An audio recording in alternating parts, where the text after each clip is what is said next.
last night, and joining me live now is the Treasurer, Josh Frydenberg. Treasurer, good morning to you. What is your message to Victoria this morning? Congratulations. This is a day that belongs to all Victorians. They've endured, as you say, the longest lockdown of any city in the world in Melbourne. It's been a really long, hard slog, but today they get that relief, and there is emotion in the air as people catch up with friends, kids go back to school, and of course businesses reopen. Melbourne is finally free. Morning margaritas all round, Pete, because I think there's a lot to celebrate today. OK, the next step is all restrictions. When do you believe all restrictions should end? Well, of course, the next step is the 80% double dose vaccination rate in Victoria, which is soon approaching. Having hit 70%, they've started to see people being able to have visitors in their home, businesses reopen, hospitality with small numbers, hairdressers and the like. The next step is 80%, where masks don't be required outside and more people are allowed to go indoors to various hospitality venues. That's all very welcome.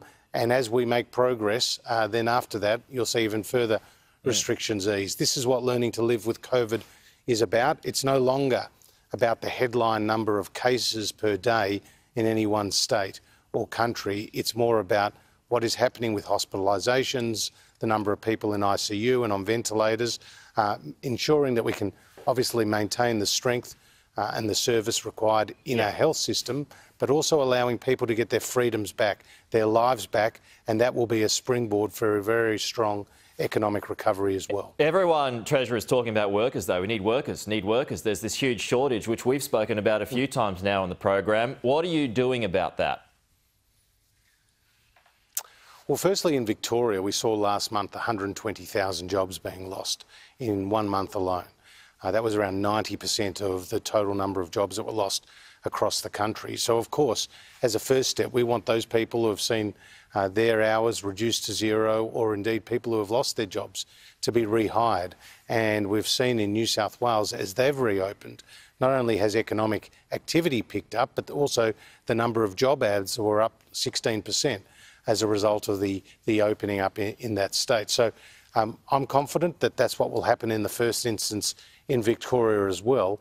With respect to workers coming from overseas, skilled workers and the like, more people coming for agriculture and the like, we're making headway in putting in place plans to do that. First step, though, is to get the Australians back as quickly as possible without having to have home quarantine. New South Wales has made that announcement from 1 November. Looks like Victoria is about to make that announcement as well. That is really welcome, because that's going to ensure freedom of movement for Australians, and that's a great outcome. The New South Wales Premier, and you can see in the bottom, you won't be able to see it, Treasurer, but our viewers will, bottom of your screen, we're about to go to the Prime Minister and the Premier and Alan Joyce as well about an announcement that's coming up. But Dom Perrottet, as you know, he's got this idea, and it's been borrowed before, but he's got this idea of a big New South Wales to increase migration to kind of catch up. But has the damage already been done when it comes to migration as potential skilled workers look to other countries such as Canada, where they might go to before Australia now? I think Australia is still a very attractive destination, Pete, for skilled workers, for international students and, of course, for tourists. And that's critical to our economy as well. But what we have seen is the borders being closed from the start of the pandemic, and that was the right call, because that helped keep Australians safe. But as a result, our population growth is the lowest in a century, and we've actually seen more people leave the country than come to the country for the first time in more than 50 years. So in order to get our population growth back up to where it was, that's going to take time. That's going to see the borders reopen. And of course, we're going to have to continue to sell Australia to the world to attract those skilled workers, those international students and those tourists. Just on the Nats and net zero, Treasurer, the quid pro quo from the Nats is going to include economic safety valve for regions, as Jonathan Lee's been reporting this morning. It's going to include a pause mechanism if there is a negative impact as well. Do you support those demands? Are they reasonable? Look, I'm not going to go into the details of any internal discussions between the Liberal Party and the National Party, other than to say the Prime Minister's heading to Glasgow. We're committed to reducing our emissions. We're committed to being part of the global effort, and we can do so at the same time we make our economy stronger. We've seen emissions come down, Pete, by more than 20% since 2005, and at the same time our economy has grown by more than 40%. And we've seen 3 million more people in work today than they were back in 2005. So it's not a binary choice between a strong economy and a lower emissions future. We can have both. That's our plan, and obviously we'll have more to say in coming days. Well, you were out in front on the 2050 target on this show just a few weeks ago, Treasurer. Why not go harder on 2030 targets?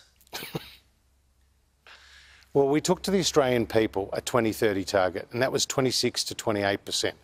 Now, we're on track to not only beat that target, but to meet that target, but actually to beat it. Yeah. And when you compare our That's a low performance base, though. You're coming off a low base there. Rest of the world. Well, we've actually been reducing emissions faster and stronger than other comparable countries. I mean, Canada's reduced their emissions by less than 1%. New Zealand by less than 5%. China and India have seen their emissions go up. So Australia's got a very strong story to tell, with around $35 billion invested in renewable energy since 2017 alone. And we've put in place our technology investment roadmap, carbon capture and storage, hydrogen hubs, new interconnectors, Snowy 2.0. This is all about Australia strengthening our economy and reducing our emissions at the same time. We'll continue to take action on climate change, but we'll do so in a very targeted way, and then do so in a very considered way that it strengthens our economy at the same time. Treasurer, just finally, how would you feel about Sydney pinching the Grand Prix from Melbourne? No way. No way. I see they're saying it's going to remain in Melbourne. Obviously, it's one of the many great sporting events that Melbourne has, and whether it's the Australian Open, whether it's the grand final at the G, been missing the last couple of years, but it's coming back obviously next year. The Melbourne Cup. These are wonderful events that Melbourne hosts, and not only do we warmly welcome visitors from the rest of the world, we take visitors from Sydney as well. Yeah, you know, the Dom Perrottet, though, he's wily. He's wily. He sees an opportunity here. Are you saying he's got 0% chance of taking it from Daniel Andrews? Well, look, I obviously want to see it stay in Victoria, and Victoria has a lot to offer, and no doubt, Dom will try all the tricks of the trade, but, hopefully we've got his measure down in Victoria. All right, good one. Treasurer Josh Frydenberg, good to chat as always. Talk to you soon. Thank you. Fully vaccinated.